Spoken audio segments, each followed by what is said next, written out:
Okay, so how do we use computers to make new mathematical questions? That's the whole point of this presentation, I suppose. And some of the earliest people that considered what artificial intelligence was, they there were like two trains of thoughts, right? Proving theorems would be one way of showing that artificial intelligence was possible, and posing conjectures was another way. So the proving theorems aspect sort of was the mainstream, and posing conjectures didn't take off until the 80s. So the first computer program to make meaningful,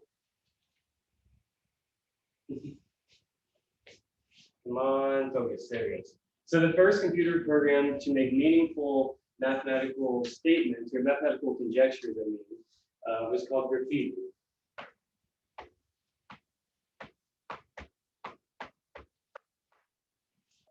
And this was due to Filovich.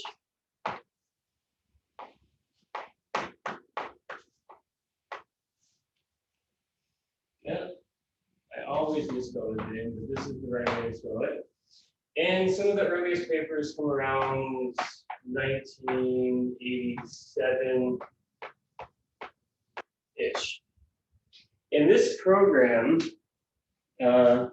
written in Java, I think, or maybe even like an earlier programming language, was the first computer program to ask mathematical questions that ended up being important, right? So you can consider conjectures in various different classes. You can consider inquiry conjectures, like a student might pose in a class where a student sees a pattern and says, oh, the derivative of x to the power n is n times x raised to the power n minus 1. They might pose that as a question. But is that a meaningful question in the mathematics literature? No, right? So that would be like an inquiry conjecture. But to form a conjecture that actually means something is different. To form a conjecture that would impact mathematical literature, that takes experience. That takes a mathematician looking at some pattern and then posing a question based off of that pattern, which again is related to just observing data, right? So Filovich saw this as possible. He saw that you could possibly do this. And the way that he viewed it was like, okay, so we can program it. Well, I'm not going to speak for him, but he basically took observations on graphs that you could compute with a computer, or observations on integers, or observations on matrices, or observations on chemical graphs. If you can compute things on these, then you can make comparisons between these given values, right? If something holds here and it implies this and it holds for everything that you observe with a computer, then you can pose that as a conjecture. So he was the first person to do that, and I'll elaborate a little bit on that more when I talk about my program. But I just want to mention, like, Filovich was the first person to do that, and he was at U of H main campus. The second program that I know of that made meaningful mathematical conjectures is called Graffiti.pc.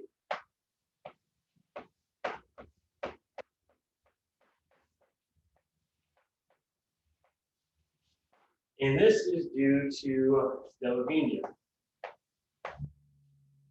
And I always misspell her name too. And this was around 2001. And Delavinia was a student of Filovich and helped him modernize the original graffiti to something that was more easy to use. She had an extensive CS background, so she was able to take his code, transform it into something that was much more usable. But she also had another purpose for writing her program. She wanted to write a program that could help influence undergrads to pursue research. So a big aspect of her program was that she could limit it to where the conjectures that it presented were accessible to undergrads. And undergrads could look at these new problems and she wouldn't know the answer, or she could pretend she didn't know the answer to the conjectures. And students could be given them and they could get into like the excitement of, oh, there's this new problem. I'm gonna try to work on it. Let's figure it out. So these two programs were the main influence for me. Now, I never worked with either one of these mathematicians. I just knew about them and I know both of them. So as like I was an undergrad going to school, I thought that was like really cool. I just thought it was a cool concept to have a computer make a new mathematical question. I had no idea how they did it. And honestly, I still am like 70% on how much I know how they implemented their program. But I always thought of it as like cool, right? So when I was working as a PhD student, I was lecturing at Texas State University and I ended up like teaching myself how to program. And I taught myself so that I could show my students these algorithms that I learned at Rice, and I thought it was like really beneficial for my students to see these things that they otherwise would not have seen. After becoming somewhat proficient in programming, I started thinking back to how awesome I thought that these programs were. Because I knew of papers that resulted from some of these conjectures. I knew that it was possible for computers to do that, and me being a nerd, I just kind of thought like I wanted to do that as well. So how did I go about doing this? The first iteration of my program was written in C++, which was awful, terrible. I'm just going to ignore that. But I wrote it while I was at Texas State University. So the program that I eventually came up with, I named TxGraffiti. Graffiti to pay homage to these two programs, and TX because TX was the abbreviation for Texas State University. Like they're if you look up Texas State, it's txstate.edu. So since I was there, that's why I named it that. Okay, so that's a little bit of history that I have to share just because I need to like acknowledge the people that have influenced me to do the thing that I ended up writing. So, okay, let's consider the problem of forming a mathematical conjecture, something that's interesting. And by the way, you can like speak up if you want to. I can see all of your faces on my little bar, so I'd like to like talk to you about it along the way, just so you can like, I don't know. I've been so isolated with this program, I haven't talked to really anyone about it. It'd be nice just to hear back feedback along the way. So I had no idea what these people did. I had a general sense of it, but I didn't know. But then I thought to like how I form conjectures. I look at a mathematical object. In my case, it happened to be a graph, like graph theory graph. I would look at a bunch of objects and I would compute numbers on those objects. And then I would compute other numbers on those objects. And then once I had those numbers, I would start to compare how these numerical values, how did they compare? So instead of doing that by hand, why not just use a computer to calculate these numerical values on these objects and then compare them, right? So here's the general outline of how I did it. And I did it solely for graphs. Graffiti, this principle from graffiti was applied to matrices, number theory, and chemistry, and physics even. In fact, I'm pretty sure that graffiti conjectured F equals ma, force equals mass times acceleration. Now, I have no idea how that happened, but I'll at least from here on, I'm going to describe how I did this with graphs. So, first thing is I needed a bunch of instances of graphs. So, for example, like you have like that graph. We have this graph. We have this graph. So I went online and I was able to find a resource to get a bunch of graphs. In fact, I was able to get every connected graph on up to 8 vertices, which isn't that many. But then I was able to get every connected cubic graph. Well, I could get more, but I can only compute so much with the program I designed to compute these things. I was also able to get a hold of every connected cubic graph. So a cubic graph is a graph where every vertex degree is 3. So for example,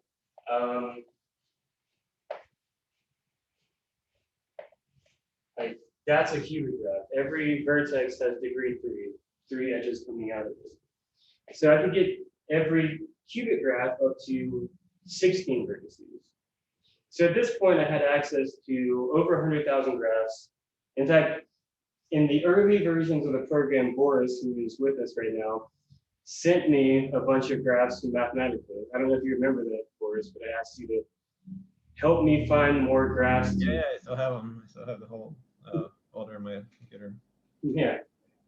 So imagine we have here a bunch of graphs, right? And I have the adjacency list, or the edge list, or adjacency matrices for a bunch of different graphs. So each of these is in my database. So I can say that each of those edge lists is in here, along with like over 200,000 more of them, right? So in order to make any type of like inference about relations between properties of the graphs, I needed to be able to compute those properties. So with the help of my friend David Amos, I wrote a Python package called GrimPy that calculates numerical values for the graphs in question. So for example, let's like focus on maybe this graph. So I'll draw it over here.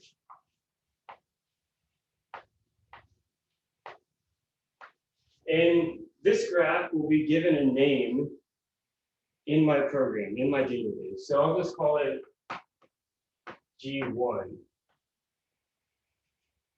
So that's the name. So every graph that I have in here has a name. And then there are graph invariants. And if you recall, graph invariants are properties of the graph that are invariant of how you draw the thing, right? So if I draw this any other way, these invariants, the numerical value is not going to change. For example, the number of vertices. So here, the number of vertices is going to be 6. The number of edges is 5. So like number of vertices, number of edges, 5. And let's throw in an interesting graph invariant just so you can know how my program works.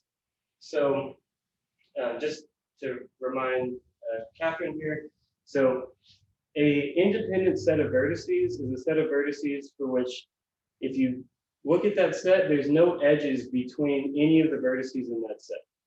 So for example, if I circle that one, that one, that one, that one, that's an independent set because there's no edges connecting any of the vertices in that set. So one problem in graph theory that people are interested in is finding the maximum cardinality of an independent set. So for small graphs, that Python program I wrote can calculate that. And for that graph, it happens to be 4. There's no independent set on size 5. 4 is the biggest you can get. So the independence number of that graph is 4. And it's denoted by alpha. Also, what are the properties of that graph? Like structural properties, as I call them. So for example, this graph is a tree. It has no cycles. So another thing that I would calculate and store in my database would be is tree, and that's going to be true. So for each graph that I have graph invariance that I calculate. And then I also have these structural properties. Is it a tree? For this example, true. Is it planar? This is planar. So that would be like, is planar. That would be true. Is it claw free? That would be false. Is claw free? That's false. So you can think of it like every graph that I deal with, I have structural properties that are Boolean, true or false, and then I have a bunch of numerical values that are associated with that given graph. Okay, so every single one, so I have my collection of graphs, and then through calculating all the invariants through what I call the program I have is called GraphPy. Graph invariant Python package.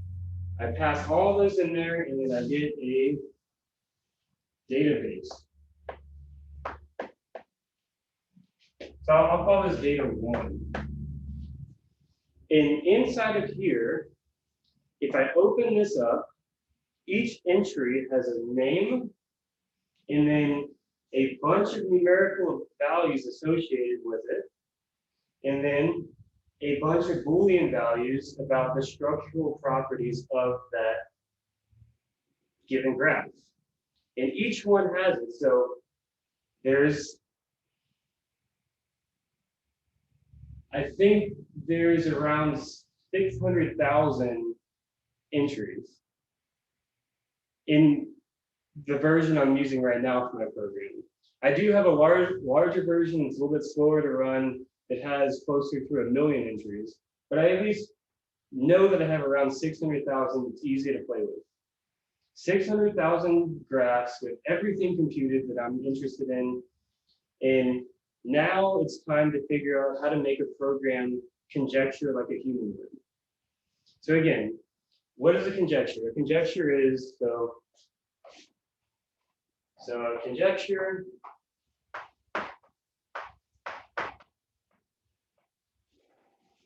it is a hypothesis which implies a conclusion.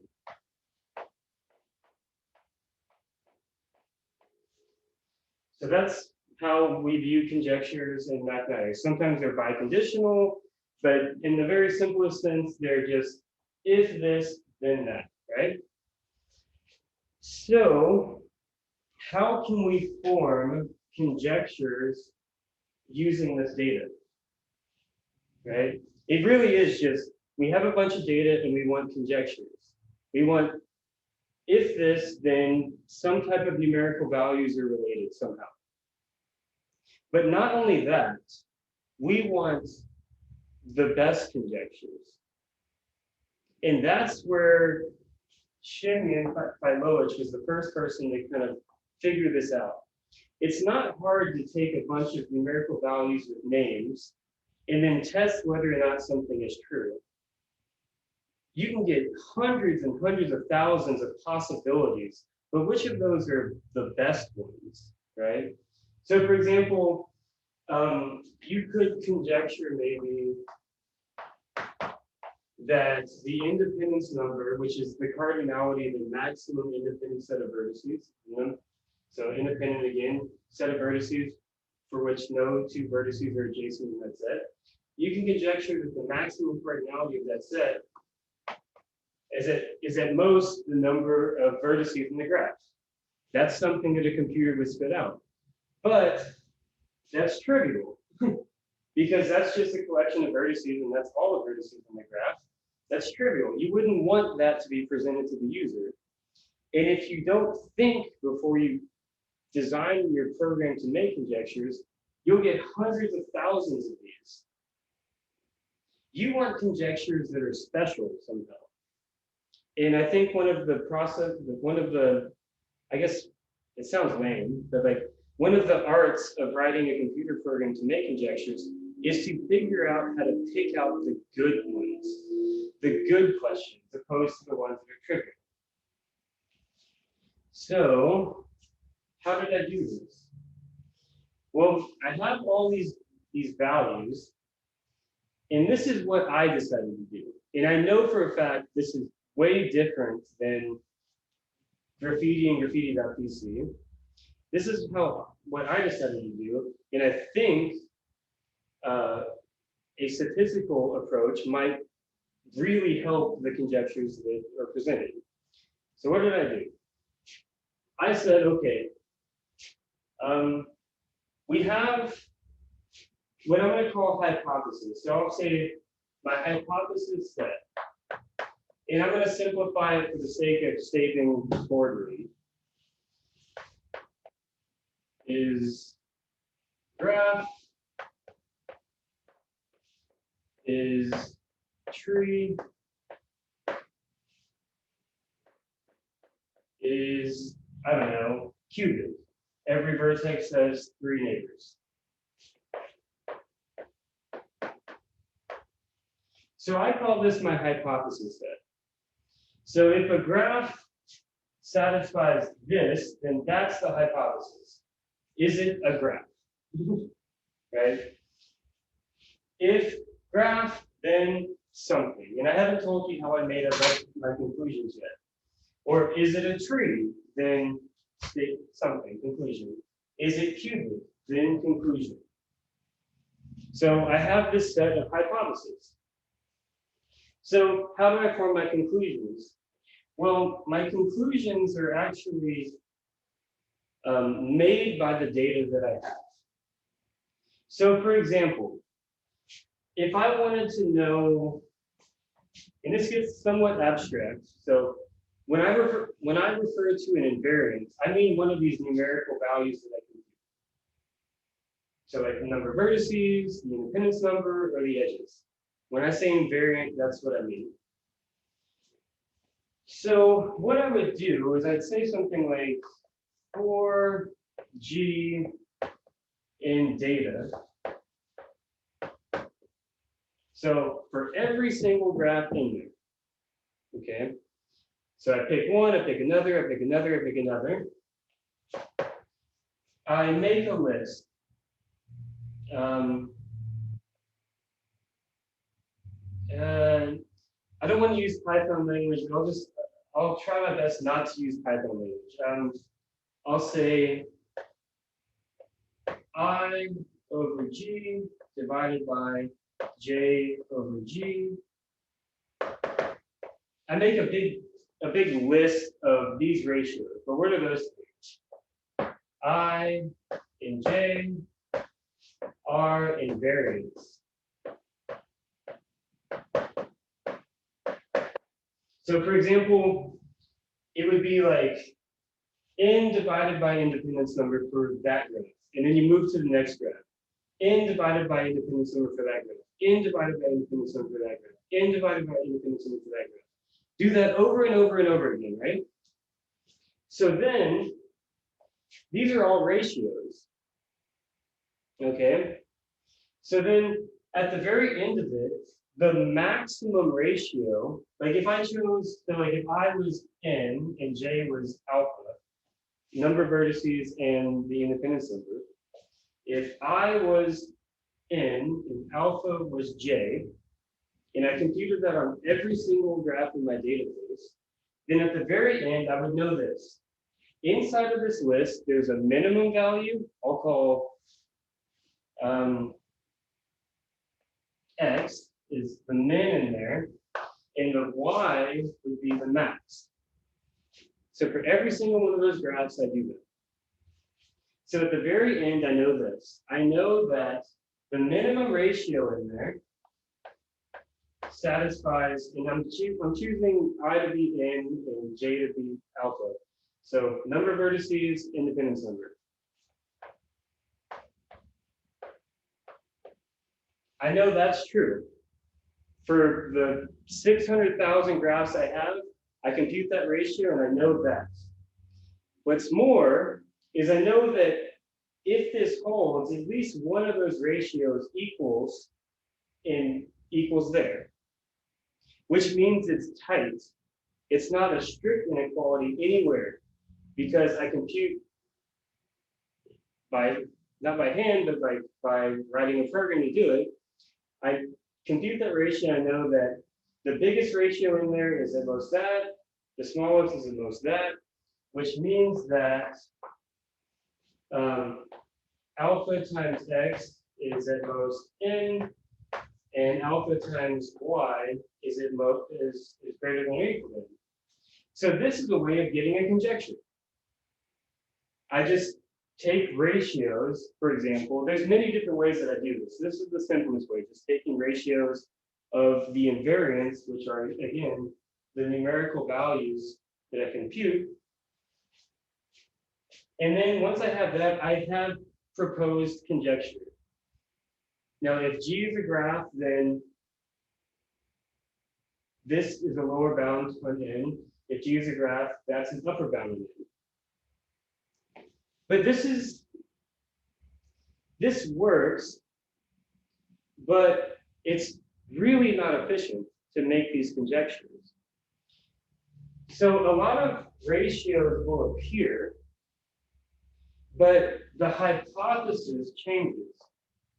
And by that I mean, I have to do this, well, the way that I do it is I do it for possible combinations of hypotheses. I do it for is graph, in this case, is tree, is cubic. I compute that list, I find the ratio, and then I form a conjecture. But then I also do is cubic, and I compute that list, find the ratio, have a conjecture. And then I do combinations. Sometimes there can be combinations like is tree and cubic. Then I get another ratio. But as mathematicians, we don't want a complicated hypothesis. We want the most general hypothesis possible.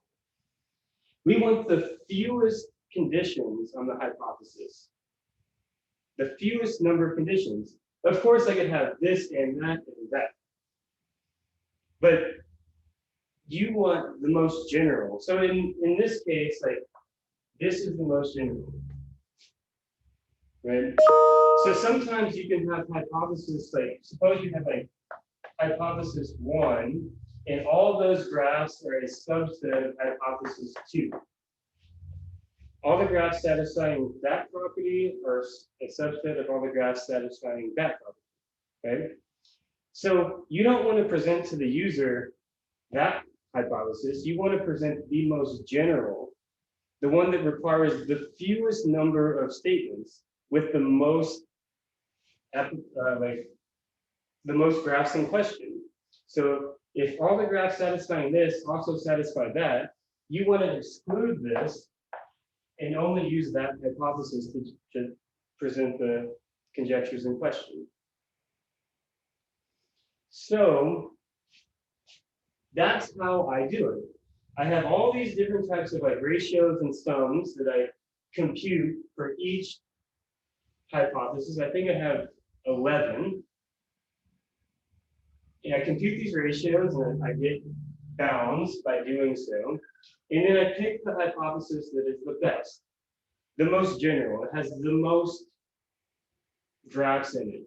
Like if everything in this satisfying this is also satisfying this, that's deleted and that's the hypothesis I use.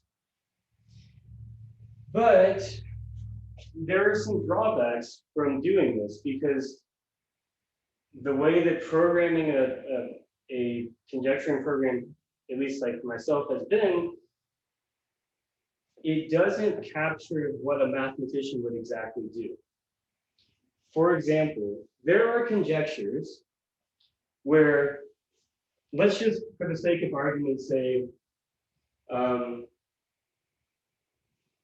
I don't have the appropriate hypothesis up here to do it, but like, suppose we have hypothesis 1 and hypothesis 2 in the statement of an inequality, right?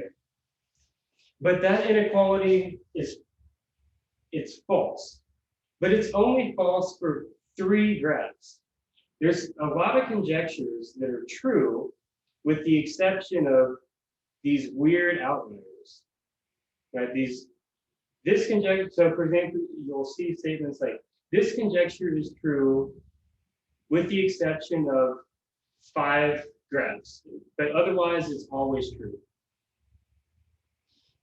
So it begs the question of whether or not how I'm choosing the hypothesis is the best way to do it. All I'm really looking for in the end. I honestly don't care about the inequalities that pop up. That's not why I wrote this program. I didn't write this program to generate inequalities to be proven. I wrote this program to stimulate interest between 2 seemingly unrelated properties or invariants, so that people would investigate them and then make new progress towards relating them. So that's where the state of my program is, I guess. It's that I'm trying, or I want either help, or I want to figure out on my own to not just pose these like very stringent things like this is at most that, and it hits with equality sometimes. I don't want that. I want just, I'll just write it down.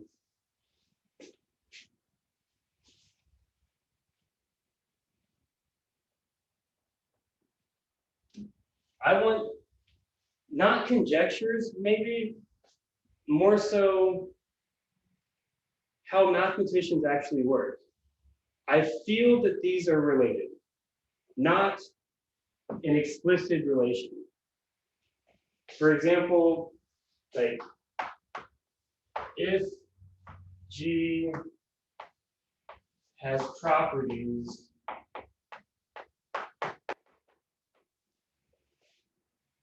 I don't know, P1 dot Pn, then invariant I is somehow related to invariant J. Instead of producing the exact situation, it would be nice if you could say that these are related. Because this would exclude those cases where you have a conjecture that's formed where there's like a finite number of counterexamples to the statement. Like this is very stringent. That's not really how mathematicians work. Before things are proven, you build up an intuition as to whether or not they're related and how they are. And then once you know that relation, then yourself, you form the explicit relation. But before you do that, you need to know how they're, like, you need to somehow look to see where they're related. So this type of thing seems like that's more in the realm of like a statistical thing, where you have a bunch of data and you just want to see whether or not they're related, opposed to figuring out what the bounds should, like, explicitly should be, and excluding these cases where maybe that's not the right bound for only 3 graphs, but we don't care about that. In graph theory, if you can prove a bound for all but some finite number of graphs, that's good. You don't necessarily need it to always hold. And I guess. Really quick, Randy. What was that, Catherine? Really quick question. Have you ever looked at the distribution of those ratios, or have you only looked at the min and the max? I did visually for about a few weeks 2 years ago, and it was really interesting to look at. I made like 2-dimensional plots, and I was looking at how, if I changed the hypothesis, how the graphs of the independence number would change as the order increased. And it was really interesting to look at. But I just think like even a histogram, like an empirical density, would give you that situation you're talking about, right? Where this holds true except for 3. Like you would see those outliers and then the bulk of them over here. And that would be really, it would be awesome if the program could generate pictures to like describe, like, I imagine like we have this program that's somewhat like, it's very limited in how it can communicate. If it could generate pictures to help convince the person using the program of something, that would be really nice. And for the rest of you, just to like emphasize why I think excluding these like finite subgraphs is important, let me write down a really early conjecture of my program. So this was by the program, and it was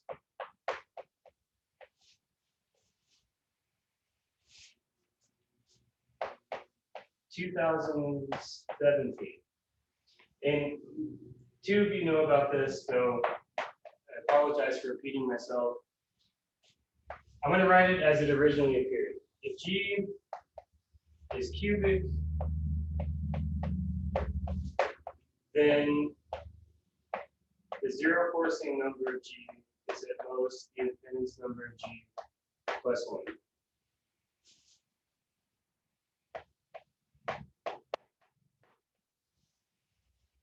So the zero forcing number, if you like capturing, it's the thing that a lot of us have like worked on.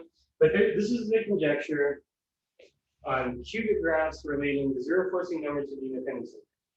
Before this conjecture, nothing in literature related these two things together. But what very few people know is that this was a mistake. This should not have been produced if I wrote the program according to how I originally wanted to do it.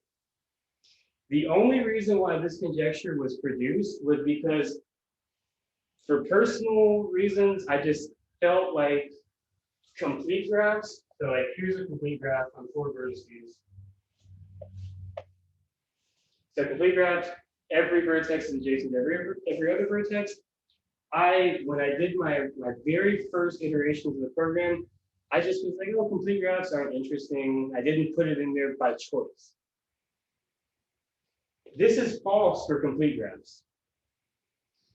So had that been in my database, that one example that contradicts this, which, by the way, the majority of us believe is true. It's about to be proven, I'm pretty sure.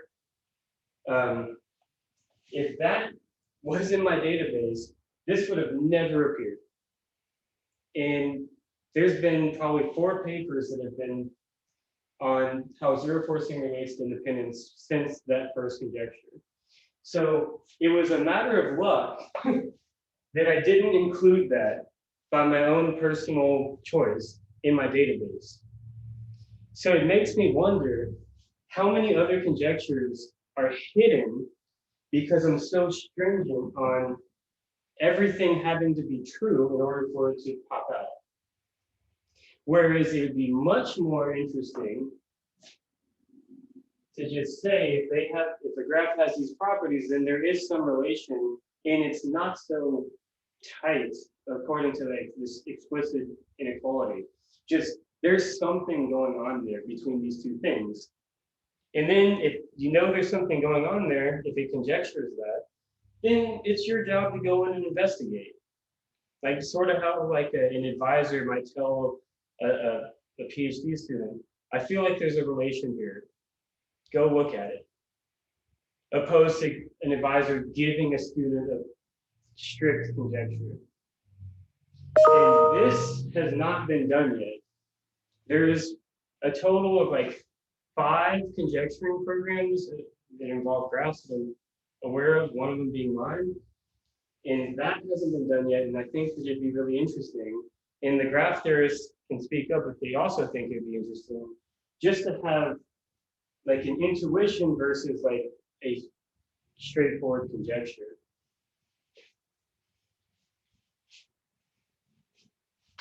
And also, Catherine, if you think it's possible with this type of data to make, and again, these can be like wild claims, but just to make any type of claim that is, at least on the data set that we have, true, if that's possible, then it's possible to do this.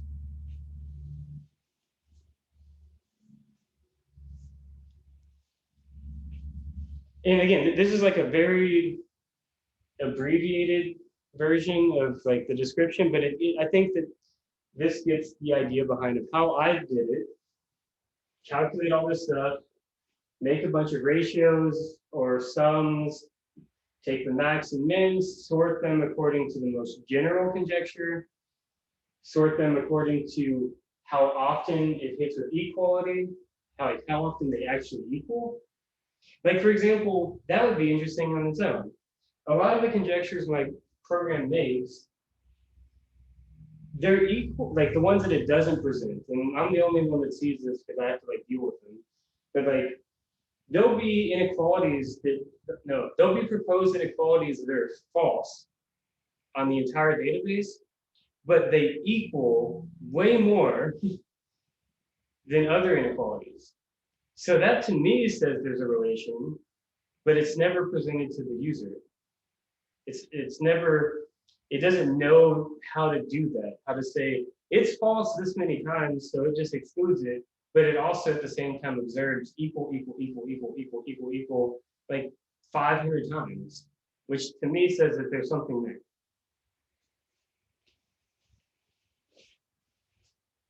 Yeah, I don't know.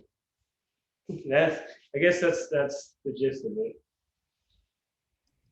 I think that's very interesting. One of the things that I really like about trying to actually capture a relation in these cases is, I guess, coming from a place that's more like set theory based than graph theory based. I enjoy playing with infinite graphs as well, and so a lot of the things I like are related to these parameters, these invariants, but they don't have a number because they're infinite for both cases. And so that becomes, inherently problematic when you're just trying to count that. But oftentimes when these things are related, you can pass it up to infinite graphs. Right. Like the mathematician would infer. Right. They would go looking, and that's the whole, again, like, I like that you brought that up because it just reinforces one of the reasons why I made the program. Not to make theorems, but to get people interested in looking at something that they didn't necessarily look at before. Right. So that's the idea. And so, for example, we have that one of our first results on the paper we're currently working on was relating zero forcing number to vertex cover. Right. And so you can prove, the inequality for the numbers, but that other, so that follow-up, that modification I did for Michael's proof there, where we identify that if we have a vertex cover, either it is a zero forcing set, or if we make one swap, it then becomes a zero forcing set. Yeah. That type of statement doesn't care about finiteness. Yeah, it's just it goes on forever. It's like one of these, it goes on forever. And so that's something that you can do even on an infinite graph that would still hold. But it was inspired by having that inequality in the first place. So this reminds me of like automatic proof generation in a sense. So it would be a big step forward and well, I don't want to like speak for the state of the art because I'm not that up to date on it right now. But it feels like it would be an influential thing to use statistics. So you have a conjecture, and I've thought about this for a while. You have this conjecture, and you want an idea on how to move forward, which is a lemma. You use a lemma to prove a theorem. And those lemmas are often based off of ideas and not explicit relationships. Well, how do you form a lemma or an idea? You look at examples and you notice that there is a relation, and you piece together that relation after you find that it's there. So just seeing, like this could be not even like an inequality. This could just be like, if G is, I don't know, connected and claw-free, then these vertices are related to these vertices. Or these vertices are not contained in a clique. Or this value is within some constant to this value, or something like that. Like just determining these unknown relations based off of observation seems like a very statistical thing that we do subconsciously when we're trying to prove things. We're just looking, and we judge the likelihood of it. If we can't prove it, if we can't disprove the idea that we're looking at, we start going down it further. We exclude these like these weird cases, and we get to the point, but that's after looking through data to like make some inference about what's going on. I mean, what is statistics if not a formalization of this happens this way most of the time? Right. Exactly. And I think that it speaks to, I don't know, I like talking about this with people because it kind of like, in a sense, formalizes how we think about problems and like solving problems, like looking at examples, collecting the data in our brain, and inferring what is, I don't know. So I guess I'm going to cut the recording now, and then we can just like talk, I guess.